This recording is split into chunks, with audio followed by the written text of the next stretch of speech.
Welcome back. Beekeeping is becoming big business in Lafayette. That's right. The Pigeon Mountain Trading Company is expanding to keep up with the demand of their locally created, bottled, and packaged honey, products that are proudly made in Lafayette. Just off the square in Lafayette. It's fast-paced around here most of the time, so there's a lot to learn. Inside the Pigeon Mountain Trading Company, you might say the workers are as busy as the bees they depend on. It's a neat process. It's the way the bees are amazing, what they can do.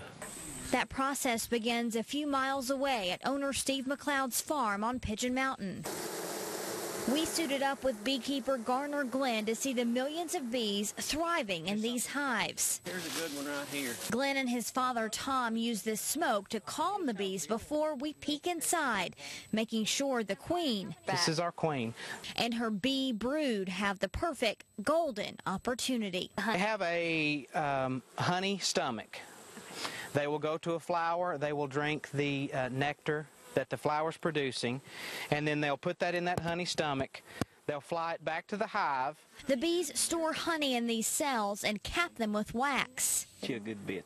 Good job. The honey will be stored in the upper supers. Okay. So there won't be any bees on those, and we'll get the bees off of the honey after it's been capped, and then we take it to the extraction house. Okay. That's where Jimmy Henry jumps in, helping to bottle 6 tons of honey a season. Then you drop it down in the extractor, and then you either start turning the crank. But it's not just the honey that keeps customers coming in. Pigeon Mountain also sells thousands of colony starter kits for beekeeping beginners. The amount of interest in the honeybees now, not just from people in it to try and make money selling honey or supplies, but just local average people, both urban and rural. Everybody's interested in the fact that the honeybees are declining. An interest that means the bee business is booming right here in Lafayette.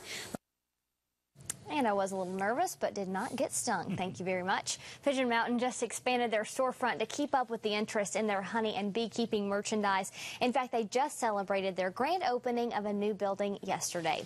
Well, coming up next week, I'll take you inside a Chattanooga factory making compression socks that are becoming popular with Olympic athletes.